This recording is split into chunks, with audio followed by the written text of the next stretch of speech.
ఇప్పుడు పల్లెటూర్లలో ఏం నడుస్తుంది అంటే పత్తి చేనులలో పత్తేరుడు నడుస్తుంది. ఇప్పుడు అర్థమైందా వీడియోలు ఎందుకు లేట్ అవుతున్నాయి? ఒక పురుగు కూడా ఇంటికాడ ఉంటలేరు. లేచినోళ్ళు, లెవ్వనోళ్ళు, ముసలోళ్ళు, ముడిగోళ్ళు అందరు పత్తేర పోతురు. ఎంత హుషారుగా అందరు పత్తేరటానికి పోయినా పత్తి చేనులు ఈసారి తొందరగా లూటిపోతాయి. మా పత్తి మొన్నటిదాకా ఎంత పచ్చగా నిగనిగలాడుకుంటుండేది.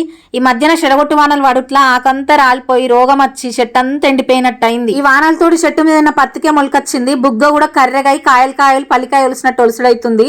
అట్లా ఒలుసుట్ల పని కూడా దుగుతలేదు. ఇటు పత్తి వెళ్తలేదు, అటు మస్తు కైకిళ్ళు అవుతున్నాయి. ఈసారి పత్తి వేస్ట్ ఏమెళ్ళది. ఇంకోసారి బాగా వలిగినాక ఒక్కసారి ఏర్తం కావచ్చు. రాగోళ్ళ మందం కూడా వెళ్ళేటట్టు లేదు. ఈసారి పత్తి మంచిగా ఉంది, మస్తు పత్తి వెళ్తుంది అని ఆశ పెట్టుకున్నాం కానీ మా ఆశ అంతా వేస్టే. వానాకాలంలో వానలు పడక అప్పుడు వరేతలు వెనుకకు పడ్డాయి.